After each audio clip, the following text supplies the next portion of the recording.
Welcome into the Talkin Tide podcast on the Pigskin Podcast Network. I'm Chase Goodbread, sports columnist with the Tuscaloosa News, joined by longtime senior analyst with BamaOnline.com, Travis Reier, previewing Alabama, Mississippi State with this Wednesday night edition of Talkin Tide. You can get the Talkin Tide podcast wherever you prefer to get your podcasts, including Apple Podcasts. And as well, you can catch us live on Facebook or YouTube. You can find us on Twitter at Talkin_Tide. Get quick links to all of our podcasts right there. That handle again, TALKIN, no G, underscore Tide. And there you have that. And quickly thanking sponsors, which you'll hear a little bit more about later in the program. That would be Peterbrook Chocolatier of Tuscaloosa, North River Dental Associates, and DraftKings. And with that, Travis, we take a look at this Alabama-Mississippi State game. The Crimson Tide and the Bulldogs each coming off of a loss. Alabama, of course, falls on the road to Tennessee. Mississippi State took a step backwards against those Kentucky Wildcats. And this a game, I looked this up, Mississippi State has drawn Alabama coming off of an Alabama loss 6 times now in the Nick Saban era.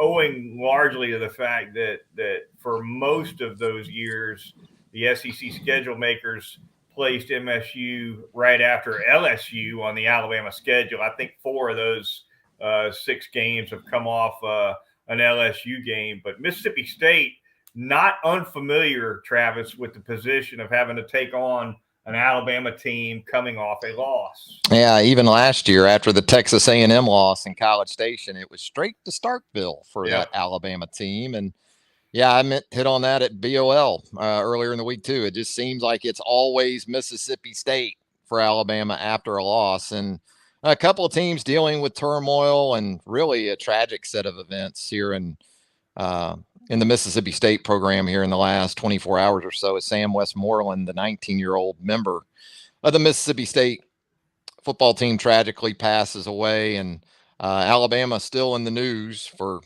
far secondary reasons than losing a teammate and a friend and a brother and whatever else with the lingering situation with Tennessee. So it's just been a rough week in a lot of ways, a weird week in some others, and we'll see how this plays out Saturday night. The Alabama-Tennessee game just doesn't want to die, right? Yeah, I mean, it's the loss that keeps on losing all year round, Clark. It's unreal. It's not been easy to turn attention to the Bulldogs for Alabama fans or media between the situation with Jermaine Burton, which Nick Saban addressed briefly on Wednesday, a disciplinary action of some kind that's obviously going to be handled internally after a situation where he made some contact with a female Tennessee fan on his way off the field. And you had this video circulate, Travis, this week as well from, not sure if you caught this one or not, but a video that was shot from behind the goalposts on the game-winning field goal that appears to suggest that Byron Young might have got a piece of that thing. Yeah. Maybe that's why it was a wobbler. Yeah, that was a couple of things on that. I had some 1990 flashbacks on a couple of those plays because Byron Young, if he didn't get a piece of it, it looked like he very well could have, because he came pretty clean right up the middle if you watch the replay. Yeah. And that could have been a situation where Alabama gets a block and its own kick 6, right? Maybe somebody scoops that baby up on the final play of the game and goes the other way and scores, but it didn't happen. Given the trajectory and the lack of rotation of anything resembling a well-struck football, kicked football, you had to wonder about that. But with the Jermaine Burton situation, I mean, obviously, as rough and tough as it might be after a game like that, and even if you're dealing with some maybe personal frustrations, you got to keep your hands to yourself. I know that's difficult. That being said, I don't know what the SEC is going to do about crowd control, specifically with Alabama, because people aren't rushing the field for Vanderbilt wins, okay? They're not rushing the field for beating South Carolina. They're not rushing the field, best I can tell, when Georgia does lose. I don't know the last time Georgia lost a road game other than Alabama a couple of years ago. But, I don't know.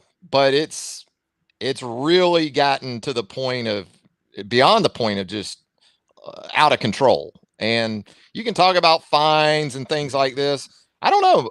And I know this isn't realistic. Maybe we got to have like a fine for the other 13 teams in football and then an Alabama fine.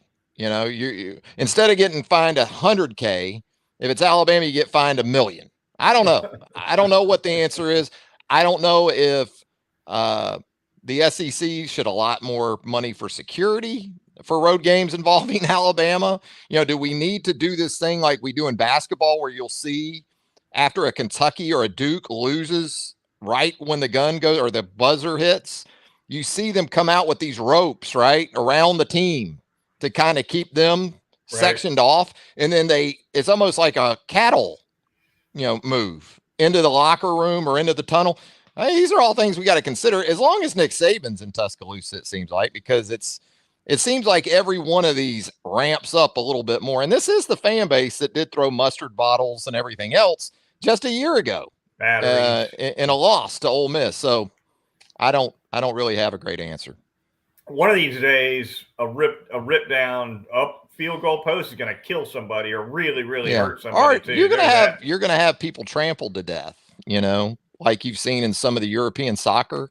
I'm afraid anyway. I obviously don't want that to happen, but it's if we allow this to continue on, or there's just no sense of order, after games like this. Sadly, I think you're right. I think it's inevitable.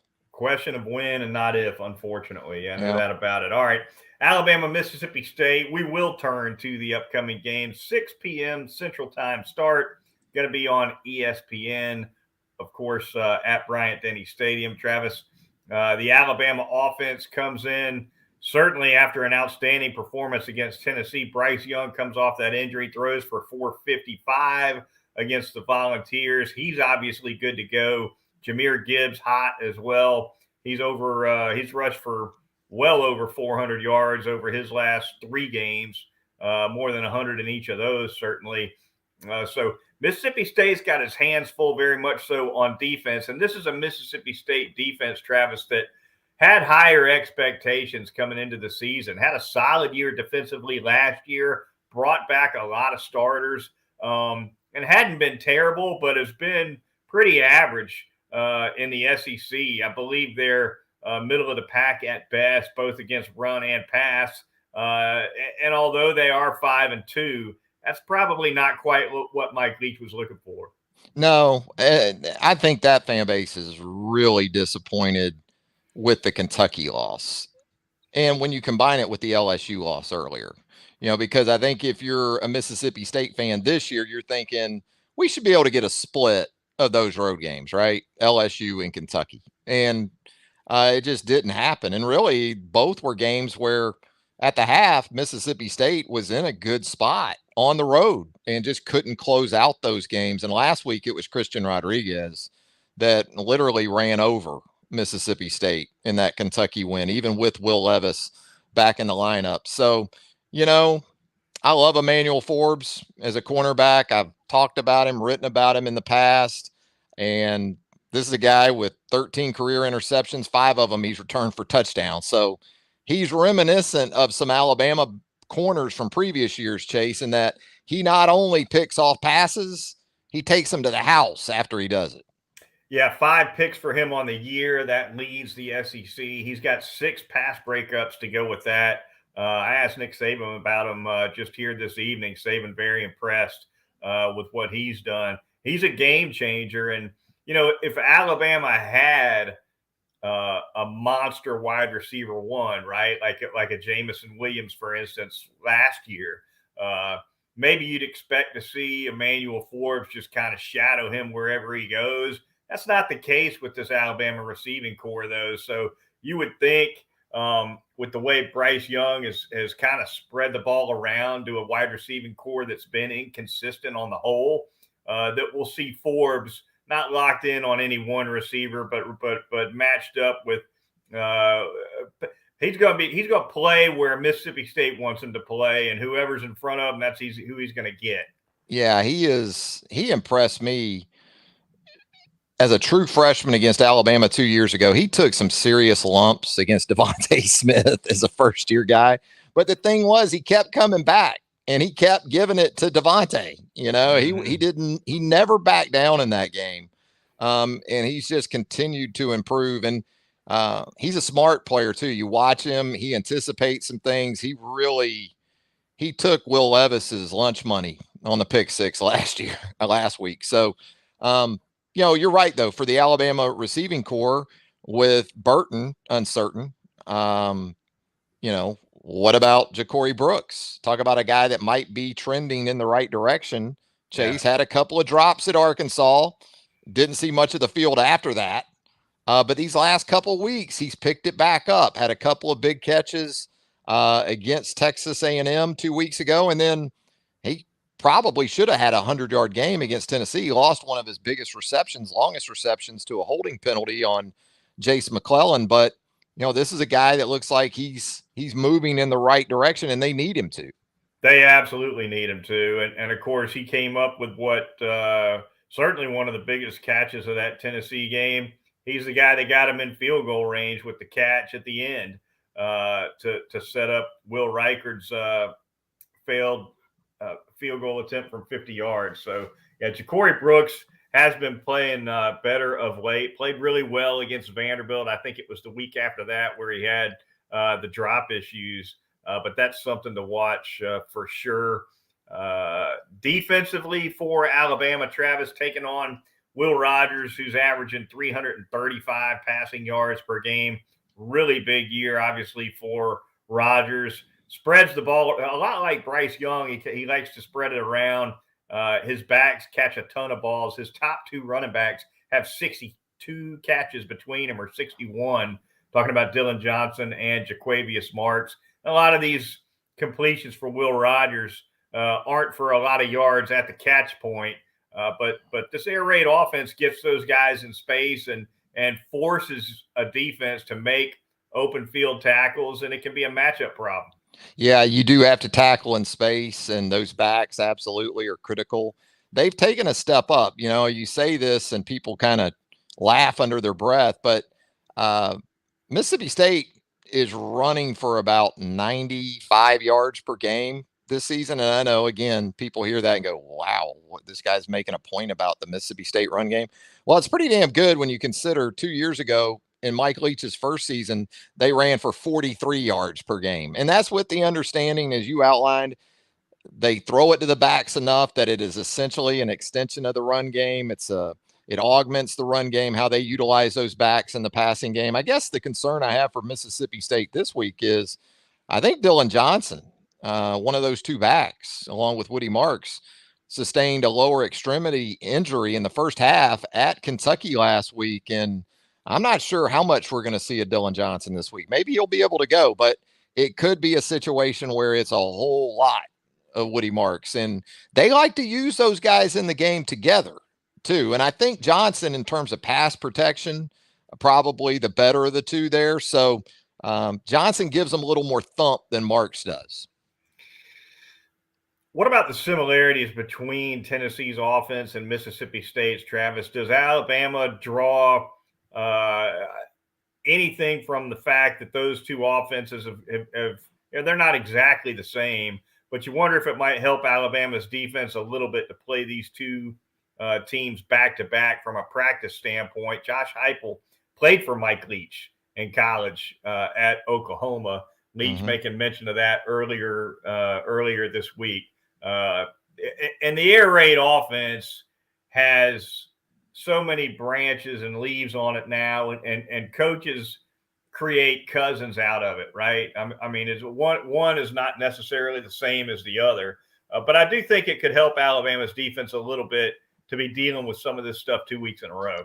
Yeah, some of the matchups that Mississippi State can get you in are similar, but really for me, when I look at Tennessee's offense and I look at Leach's, it's like Leach's is your dad's Cutlass and yours is the Tesla. Yeah. Now, maybe another analogy should be made in relation to the speed that Tennessee operates, because Mississippi State doesn't bring that. So that's the biggest thing you like for Alabama as much as anything this week, is that Mississippi State is not going at warp speed. And that means you get opportunities to get your sub packages on the field more in a situational basis. As we talked about in the run up to Tennessee, that was going to be nearly impossible against that offense. This week, if you want to see the cheetah package, if you want to switch up between your nickel and dime, I think pretty much you're going to be able to do that throughout the game. So that should benefit Alabama, which has been able to play a good bit of zone against Mississippi State each of the last 2 seasons and not need to bring extra guys, maybe some simulated pressures at Will Rogers, but it's been tough for Rogers. He had a rough outing last week at Kentucky, and in the last 2 games, the first 2 games that he's played against Alabama, he's thrown 5 picks, 2 of which were returned for touchdowns. So this has been a little bit of a house of horrors situation for Will Rogers. Question from one of our viewers coming in. Travis, Paul Malone wants to know, we going to see Harrell in this game? Talking, of course, about Tyler Harrell, the transfer from Louisville. He's been injured with a foot injury for much of this season, was ready to go. He's been ready to go and was certainly available to play against Tennessee. Travis, I guess with Nick Saban's comments about his willingness to maybe change some things up personnel-wise, if we don't see Tyler Harrell against Mississippi State, there shouldn't be much reason to expect to see him going forward at all, I wouldn't think. No, you're getting pretty much, and I know a lot of folks will say, well, you get to the bye week, and then that gives you another week to maybe ramp them up some more before you go to LSU. But, if a guy hasn't really seen the field much up to the bye week, are you really going to put him out there against LSU and Ole Miss? Maybe you would. I mean, this isn't a true freshman. We know that. He has experience, played a lot at Louisville, so there is a difference there. They could damn sure use him. I mean, the guy that we saw at Louisville that can take the top off of a defense, that to me, it's kind of amazing, the numbers that Bryce continues to put up.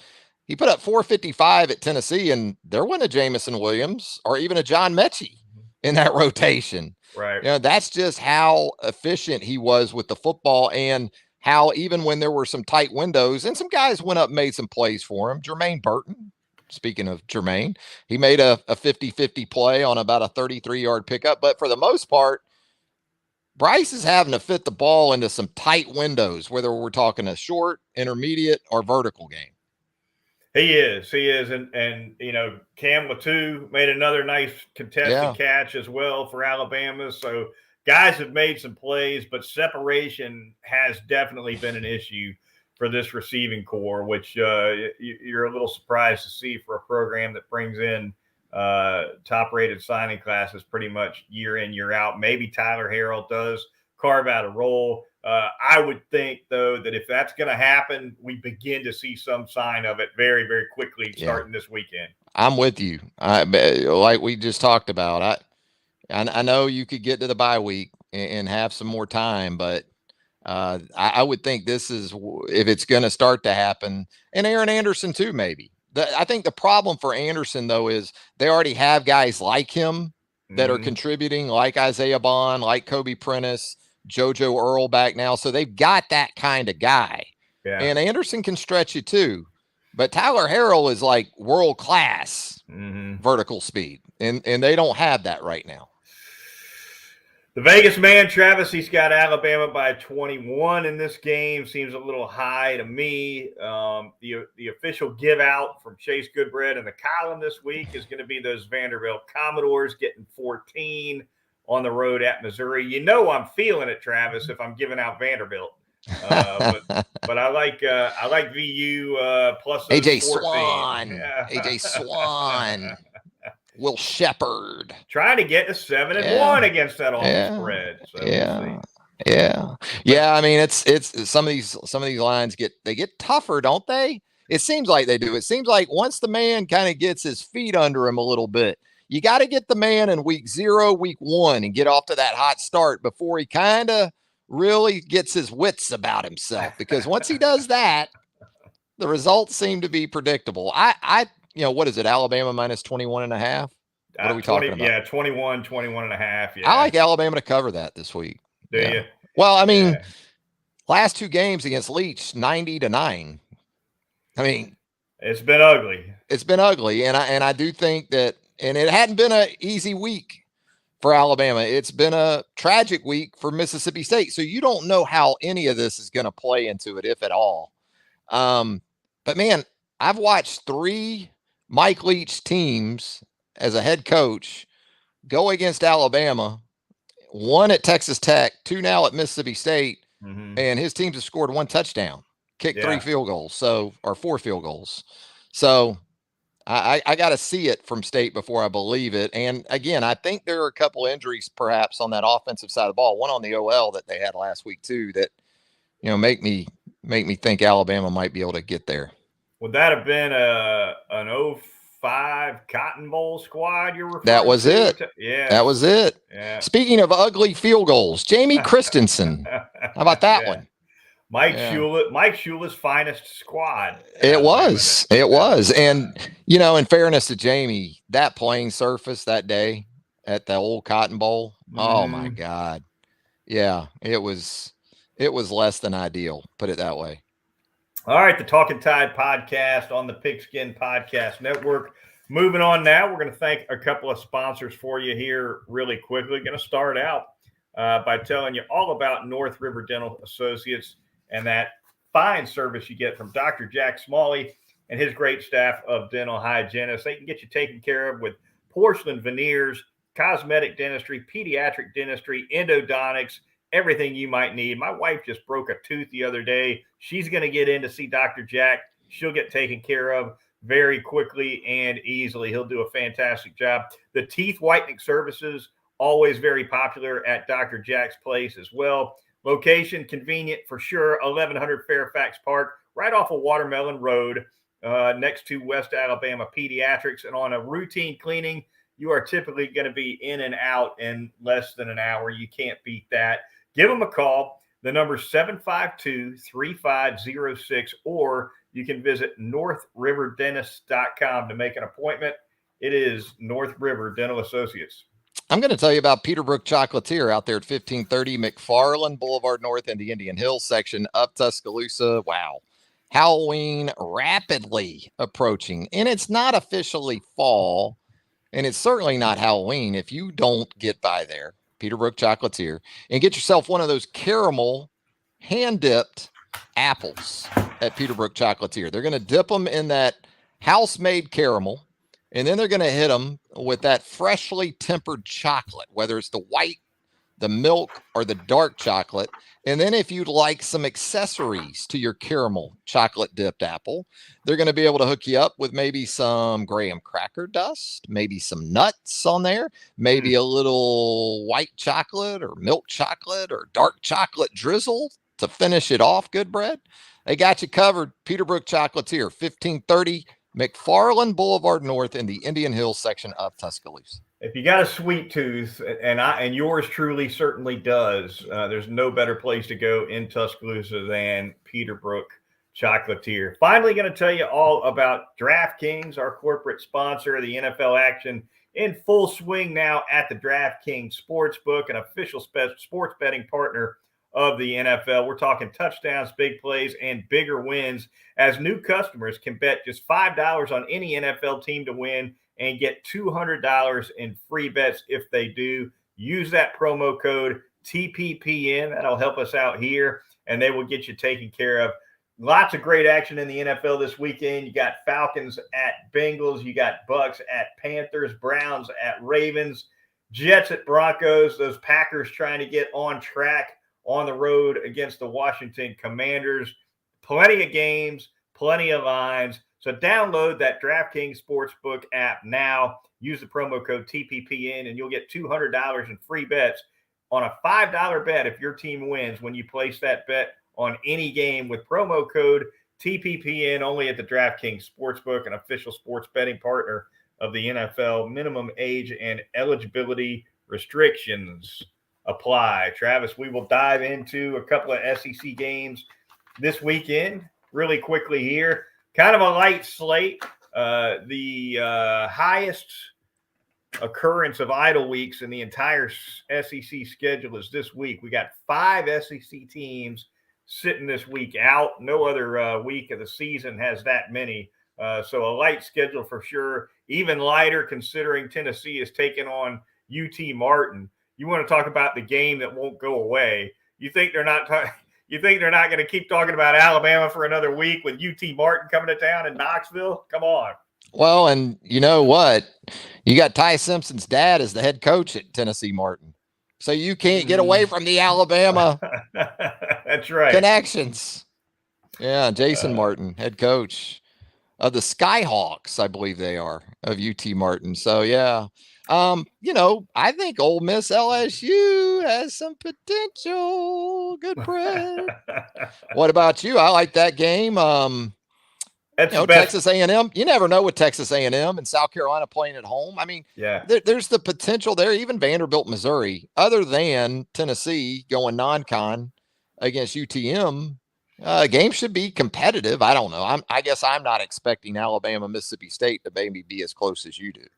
Ole Miss and LSU, I think, does have a lot of potential to be competitive. I think Ole Miss can hang there. And look, LSU's run defense has not been good this season, and that does not bode well against Ole Miss, which is running the ball on pretty much everybody. But it is at LSU. It's a tough place to play.